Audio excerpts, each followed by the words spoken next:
আসসালামু আলাইকুম ওরহমতুল্লাহ।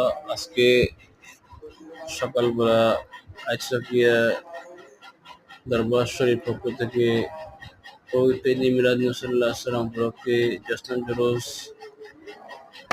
জুলুস সহকারে এই রওনা হওয়ার জন্য আমরা ছাত্ররা সহ প্রস্তুতি নেওয়ার সময় ছোট্ট একটি ভিডিও ক্লিপ যা আমাদের সামনে তুলে ধরলাম।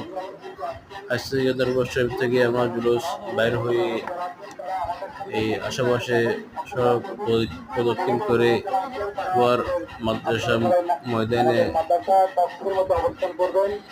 11:30 হাজির হয়ে আগত মেহমান আলেমদের বক্তাদের তকরির শুনে মিলাদ কেওয়ার মাধ্যমে এই জুলুস শেষ হয়।